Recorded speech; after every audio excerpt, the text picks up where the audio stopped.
Okay. Once you send this, everything that has been happening to you now Right. goes in your statement of claim for your lawsuit. But you Okay. gotta send this one. This is the Okay. last letter.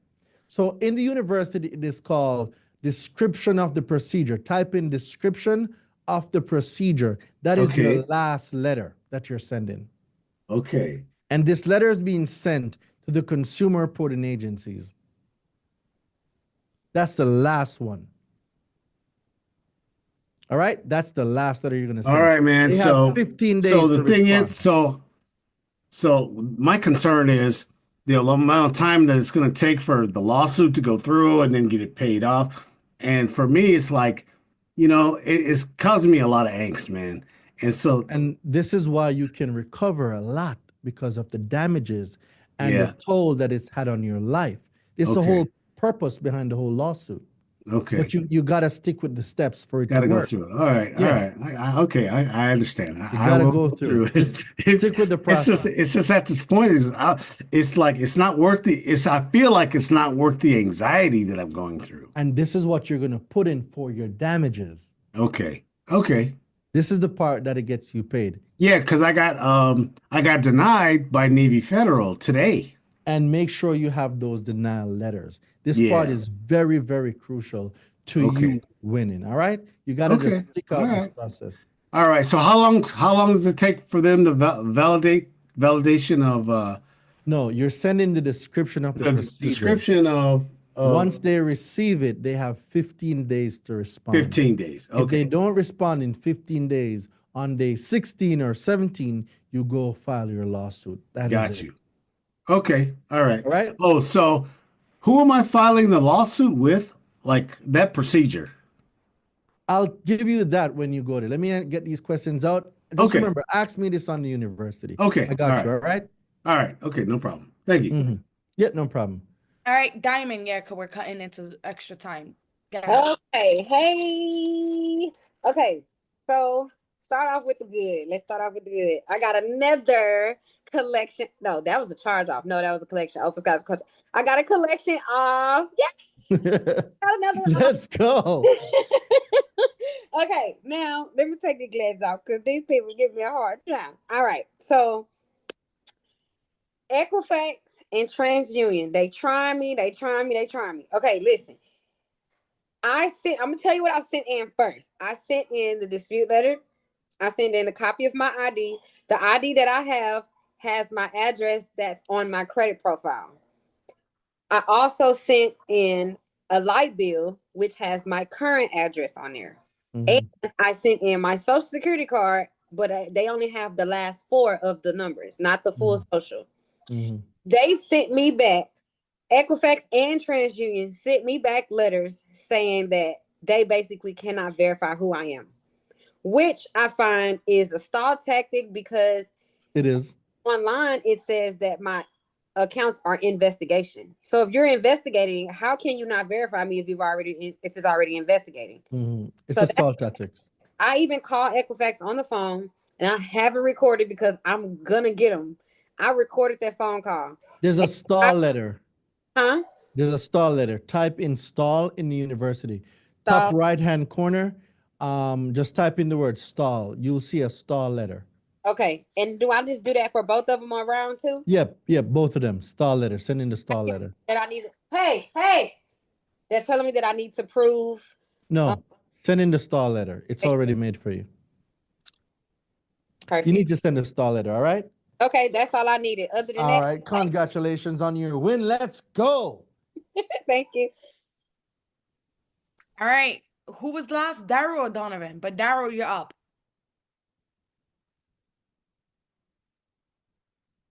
Donovan or Daryl? Question. So, all right, let's say we get some stuff removed. How would I possibly get like a closed account removed? I really want to That's see. easy. Whatever you're disputing on it depends on how you want to get it off. If it's just an account by itself, you'd use the account deletion letter. But let's say it's a closed account with a late payment. Like there's different ways. It depends on what's going on with the account. So what's going on with the account? Why you want to delete it? Say it's charged off. It's already a charged off account, and they already got like the debt collector already got paid for that technically.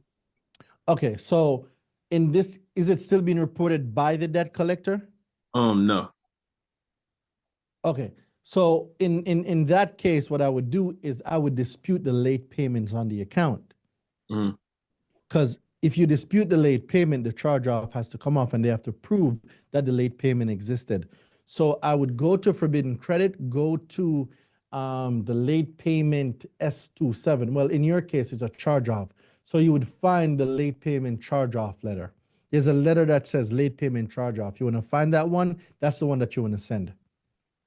Basically, so you basically basically saying how to get the late payments taken off, and it's good to have it on there as long as the late payments is taken off. Or Yep, delete the late payment, the charge off goes off, you are left with a positive account. okay, cool, smooth. I appreciate that. Yep, no problemo. All right, Donovan now is the last person. All right. Hey, night everyone. Night, Daraine. Hey, quick question. Daraine, what are the 5 pieces of information that the creditor is supposed to send concerning timing of payments with 1666B and 1637B? I'm about to file my suit. I just want to make sure I throw that in my complaint.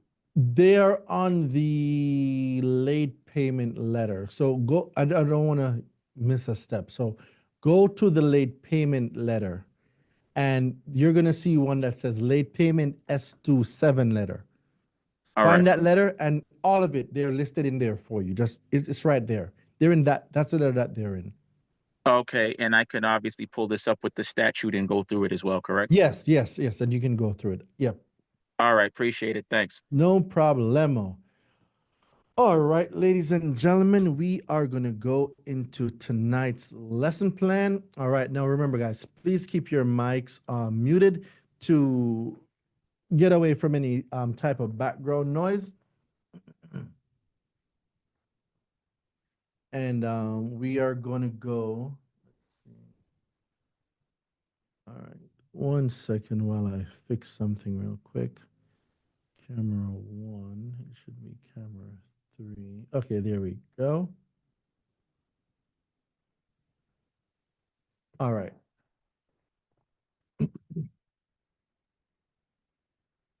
Audio check 1 2. Audio check 1 2. How's my audio? Am I good? Yeah, you're good. All right, audio is good. Let me turn this so I can see all beautiful people. All right, so there's a lot that happens over the journey of being broke to being successful, right? And it's something that a lot of people don't pay attention to. So being broke and then being wealthy or rich, or defining your rich lifestyle, is something that a lot of people overlook. And guys, I'm telling you, do not overlook the process. The process is one of it's so important. See, where you are in life, it does not define your reality. It doesn't matter. You might have bad credit right now. That doesn't mean you're going to have bad credit forever. You may be broke right now. It doesn't mean that you're going to be broke forever. You may not have the bank accounts that you want right now. It does not mean that's going to be you forever. Because at 19 years old, I could never tell that at 34 years old, I'll be able to do the things that I'm doing now. Can you imagine when I hit 40, the things that I'll be doing? So do not let where you are, don't let where you are define who you are and what your capabilities are. Because at the end of the day, guys, you can really step your game up. So just to give you guys a little backstory of how I left my home in Jamaica at 19 years old. At 19 years old, still a kid, still a teenager. At 19 years old, I came to a country, USA, and I had no family, no nothing. I decided that I was going to make it. I don't care. I'm going to make it. Most of you are in your 20s, you're in your 30s. Some of you are even in your 40s, and you're scared to take a chance on yourself. Guys, you gotta believe in you. Because if you don't believe in yourself, who's gonna believe in you? So at 19 years old, I decided to take a chance on me, not knowing what the future, not knowing how much the future me is thankful because I took that chance on myself. So you can move from zero to financial freedom literally overnight. It can happen. You can win the lotto, or you can feed your mind to become the things that you want to become. And it starts with fixing your credit, getting funding, build income streams, automate and scale your business, invest in assets, and you repeat that. So for those of you that seen me for the first time or this is your first challenge, meet Daraine. That is me. I'm 30 years old. Well, I'm now 30, 34. And my journey started off with the introduction to credit, right? Bad credit was holding me back for a long time, guys. I was at a 580 and I was full of late payment collection and charge off.